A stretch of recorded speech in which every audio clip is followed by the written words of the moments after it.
jullit bu góor ak bu jigéen weer waa ngi ñëw jëm si ci yéen nañ farlu gaaw jublu ci yéen làq nga neel ni Ramadan. asalaamaaleykum wa rahmatullahi taala wa barakaatu.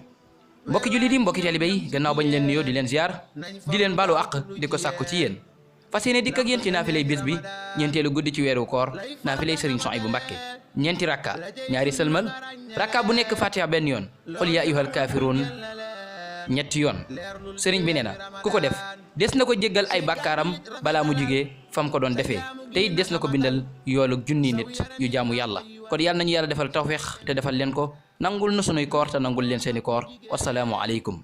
ñetti fan ci weeru koor gi 27 avril 2020 miladiya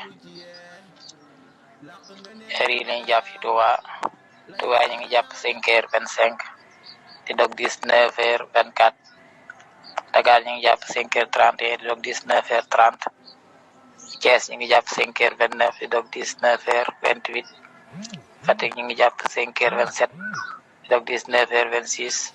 Kaolack ñu ngi jàpp 5h27 di dog 19h26 Ziguinchor ñu ngi jàpp 5h27 di dog 19h26 Kolda ñu ngi jàpp 5h20 di dog 19h19 Matam ñu ngi jàpp 5h20 di dog 19h19 Tamba ñu ngi jàpp 5h17 di dog 19h16 Louga ñu ngi jàpp 5h23 di dog 19h22 Saint-Louis ngi jàpp 5h23 di dog 19h22 waaleykum salaam wa rahmatullah. jullit bu góor ak bu jigéen weer waa ngi ñëw jëm si ci yéen nañ farlu gaaw jublu ci yéen làq nga neel ni Ramadan.